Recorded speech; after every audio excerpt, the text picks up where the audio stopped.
Hello and welcome everybody to the 5th instalment of this year's Mystery Blanket Club. We are about to start the June patterns, so that means that we are halfway through the project. I can hardly believe it. So mail out 5, 4 more mail outs to come after this before the project is complete. Still plenty more squares, plenty more fun to come over the next 5 months.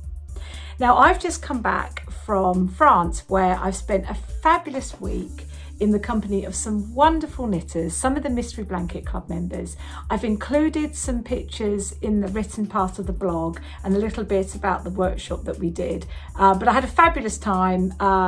Weather was kind of a little bit up and down, some sunshine, some rain, but it didn't matter. We were all knitting for the week and had such a super time, hosted by the fabulous Sue Culligan. It really was great fun.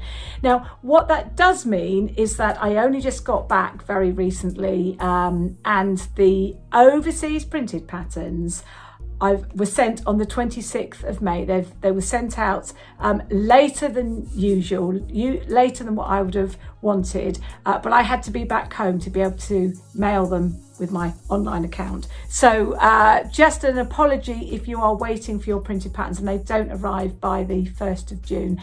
They should be with you very shortly. The UK were posted just after the bank holiday, so they should all be at their destinations by the time you're ready to begin your June squares. Now, we sent out an email to say that could you check the contents of your kit and to watch out for Mulberry shade 207 Alpaca Soft. Now, we suspect that we think 20 parcels, possibly all overseas, have in error got Mulberry but Kid Classic. It looks very, very similar to the Alpaca Soft. It's almost identical in colour. And the ball band and everything look very, very similar. But do check very carefully before you pick up your new ball of Mulberry. It should be Alpaca Soft DK and not Kid Classic. So if you have got Kid Classic instead, please contact us straight away and we will post the correct ball of yarn straight to you. So apologies for that if it does affect you. We have already had some members get in touch, but we think there's a few more out there that have still been unidentified in the kit. So get in touch if you've got the incorrect ball of yarn. We'll sort it out for you straight away. So there's one new tech vid this month. It's for Square 23 Option 2 Dragonfly. Uses the lovely new yarn in your kit, the Harvest, which is a very rich gold colour. Now, this is the bit of knitting that I demonstrate to you. Okay, I demonstrate rows 1 to 7, and in rows 1 to 7 you have hooked in beads, lace stitches, cables and some contrast bubbles. There's a lot going on. It is supposed to be the easier option. Option 1 is Intarsia. It's a real fun one to knit, but there's a lot going on. So if you need any assistance with that, please do check out my tech vid for that, which follows on straight after this intro in a separate little film. But it's there to give you all the support you need on those rows for this Square 23 Dragonfly Option 2.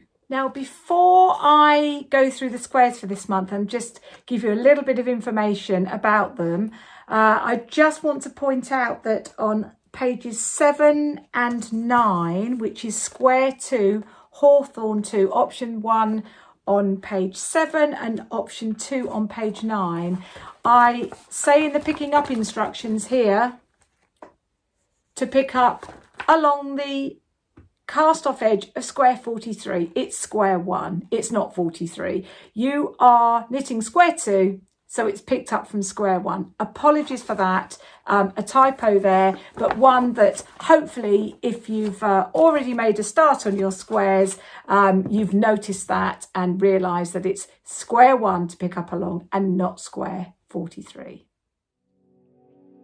Okay, so let's take a look at the squares for June. If you look at the piecing diagram on page 4, you can see it's getting really full up now, isn't it? Halfway there, lots of squares on the grid, lots more still to come though. And you have 5 squares to knit this month, 5 squares, and 3 of them have options. Okay, so let's just read through what you've got this month. We begin with square 2, option 1, Hawthorn. There is an option 2 for this square, Hawthorn 2. Then we have square 3, Vines 2. Square 23, option 1, Dragonfly, with a second option, option 2, Dragonfly. Square 31, Foliage. Square 46, option 1, Wolfsbane, and a second option for square 46, option 2, Wolfsbane. Now let's look at square 2 first then, Hawthorn 2, option 1. This square is very similar to square 44.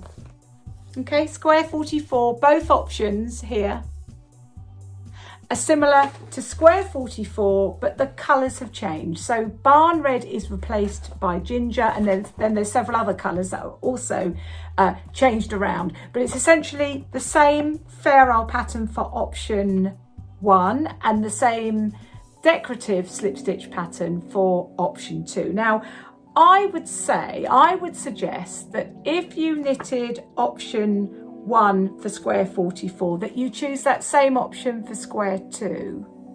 I think the design would look more balanced if you did that. If you don't want to do that, that's totally up to you. Go random if you so wish. But I would suggest that you knit the same option for that. Okay. So that's your first square, square number 2. As I said, 2 options there. And your next square then is square 3. Now square 3 is Vines 2, and it's similar.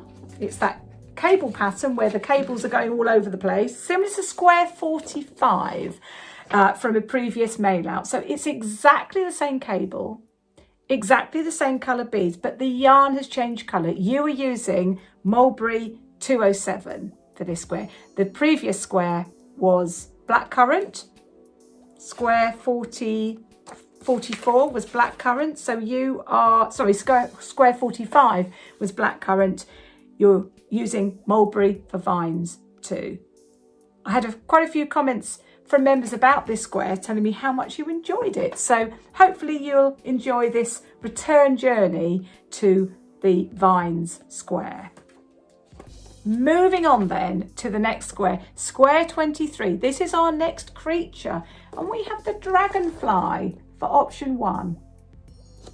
Okay, so you might fancy having a go at that. It doesn't matter, incidentally, whether you knitted, whatever you've knitted for other options in the blanket. It doesn't matter whether you go for option 1 or option 2 for square 23. It won't affect the pattern at all at this point. So choose whichever you feel more comfortable with. If you don't fancy Intarsia, and in Dragonfly option 1, there is some chain stitch, there is some hooked in beads, some slip stitch beads, and the Intarsia technique to knit the motif. If you don't fancy that, you can go for Dragonfly option 2.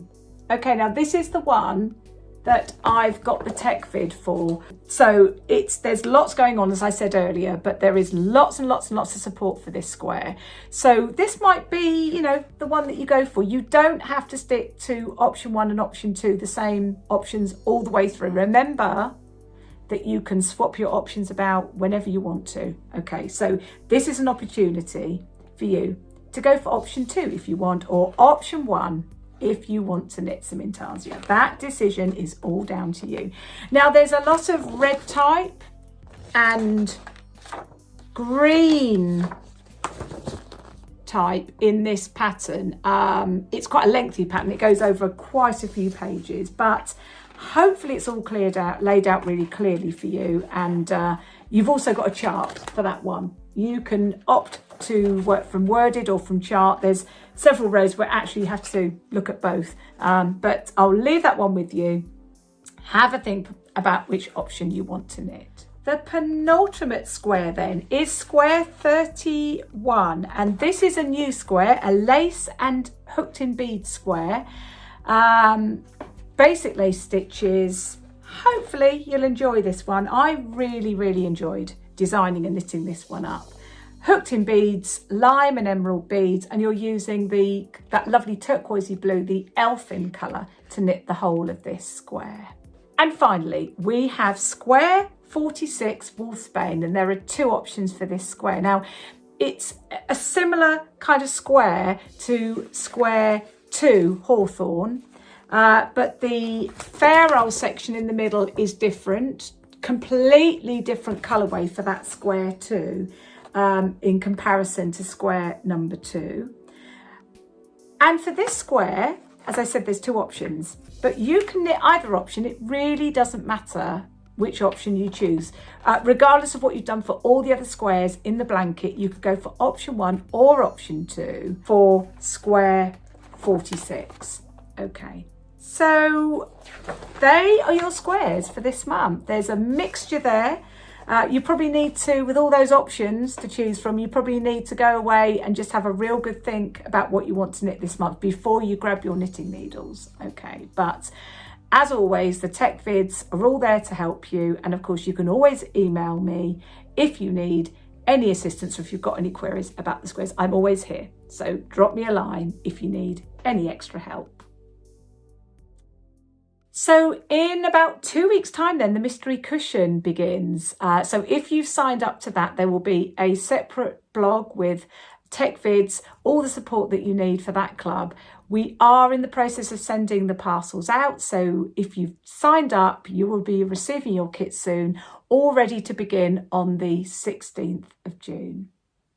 And if you fancy another project, then don't forget that we have our brand new Mystery Baby Blanket Club. Memberships are open now in the online shop.